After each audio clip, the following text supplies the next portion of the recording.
રાજપીપળા આમલિયાતા ગામે આયોજિત રાત્રિ જનજાગૃતિ કાર્યક્રમ આપ ધારાસભ્ય ચૈતર વસાવાએ હાજરી આપી। આમ ધારાસભ્ય ચૈતર વસાવાએ મળવા તેમ જેવા માટે પડાપડી થઈ જો આપ જોઈ શકો છો। જે રીતે સરકારી નોકરી બધું નથી મળતી, હું યુવાનોને અપીલ કરીશ કે ધંધા રોજગાર નાના નાના ભૂલકા છે એમને સારું શિક્ષણ મળે, આપણે બધાએ ધ્યાન રાખવું પડશે। જે યુવાનોએ પરીક્ષાની તૈયારી કરે છે, સ્પર્ધાત્મક પરીક્ષા, એ યુવાનોને પણ મારી વિનંતી છે, સમય તમારી પાસે હશે, તમે સારી નોકરી મેળવશો તો તમારો સમય પણ સારો આવશે। તમારે પણ સારું ભણવા માટે તમારું ધ્યેય શું છે, લક્ષ્ય શું છે, એ તમારે નક્કી કરવું પડશે। આજે અમે આમલેથા ગામમાં છે। આમલેથા ગામનું નામ આ વિસ્તારમાં બહુ મોટું છે। શરૂઆત આપણા ગામથી સારી કરીશું તો મને લાગે છે આજુબાજુના 10 થી 15 ગામમાં એની અસર પડશે। પડશે કે નહીં પડશે? ત્યારે હું યુવાનોને વિનંતી કરું છું કે તમારા ગામમાં પણ એકતા બને, ગામના યુવાનો ભણતા હોય એના માટે સારું મેદાન, સારી લાઇબ્રેરી ગામમાં હોય, બધા સાથે બેસીને વાંચન કરે, તલાટીમાં પાસ થાય, પોલીસમાં પાસ થાય, પીએસઆઈમાં પાસ થાય, એ પ્રયાસો આપણે કરવા પડશે। નહીં તો આપણા યુવાનોની તાકાત મને ખબર છે। બેન્ડ પાર્ટીમાં 11 વાગ્યાથી નાચવા પડે ને, બેન્ડવાળા 5 વાગે બંધ કરે તો બી કે એ વગાડો જો અમે નાચવાના છે, કહેતા છો ને બધા? તો તમારી એ તાકાતનો ઉપયોગ તમારા કેરિયર બનાવવા માટે પણ તમારે કરવી પડશે। મા બાપ પર કેટલા નિર્ભર રહેવાના?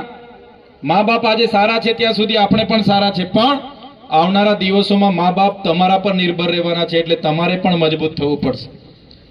સાથે અનેક આપણા કુરિવાજો છે, કુટેવો છે, એના પર પણ આપણે નિયંત્રણ લાવવું પડશે। ઘણા ખોટા ખર્ચાઓ પર નિયંત્રણ લાવવું પડશે।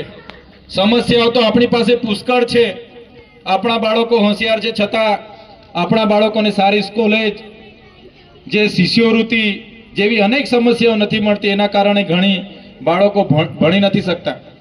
બધા ભણે ગણે છે પણ નોકરી પણ બધાને મળતી નથી। ત્યારે આપણે બધા તો એવું માનીએ કે ના, મારો છોકરો ડોક્ટર જ બને, મારો છોકરો શિક્ષક જ બને, એટલે એને ઇંગ્લિશ મીડિયમમાં લઈ જઈએ, કોઈ બીજી જગ્યાએ લાખ રૂપિયા ભરીએ, ત્યાં મૂકીએ, ભણાવીએ, એન્જિનિયર બનાવીએ। ગામમાં પણ બધાને કીધું હોય કે મારો છોકરો એન્જિનિયરિંગ કરે છે, સગાવાલામાં પણ કીધું હોય કે મારો છોકરો એન્જિનિયર કરે છે, પણ બધાને નોકરી નથી મળતી। સરકારી નોકરી એટલી બધી નથી।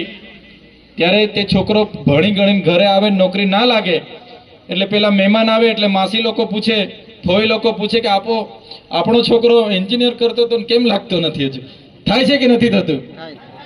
એટલે પેલો ટોર્ચર થાય, પછી વ્યસનોમાં જાય। એટલે મારા સાથી મિત્રોને પણ કેમ છું, સારી નોકરીના પ્રયાસો કરો, સાથે સાથે કદાચ નોકરીમાં નથી મેળ પડતો તો ધંધા રોજગારમાં પણ કઈ રીતના આપણા પરિવારને જીવડાવી શકીએ, આગળ લાવી શકીએ, એ તરફ પણ તમારે ધ્યાન આપવું પડશે। નહીં તો સમસ્યાઓ તો પુષ્કળ છે, અનેક સમસ્યાઓ છે। જ્યારે પણ એના માટે આપણે ઉતરીએ, ચિંતા કરીએ તો આપણે થાકી જઈએ, એટલી સમસ્યાઓ છે। તો આ બધા અનેક વાતો છે। સાથે તમે તો બધા જાણો છો, નિરંજનભાઈએ કીધું એમ આજે તો ગુજરાત જાણે આખી નકલીની બોલબાલા ચાલે છે ને? ઓફિસો નકલી, જજ નકલી, પોલીસ નકલી, સીએમ અધિકારી નકલી, પીએમ અધિકારી નકલી, એસપી નકલી, ઈડી નકલી, કેટલા લોકો નકલી પકડાય છે।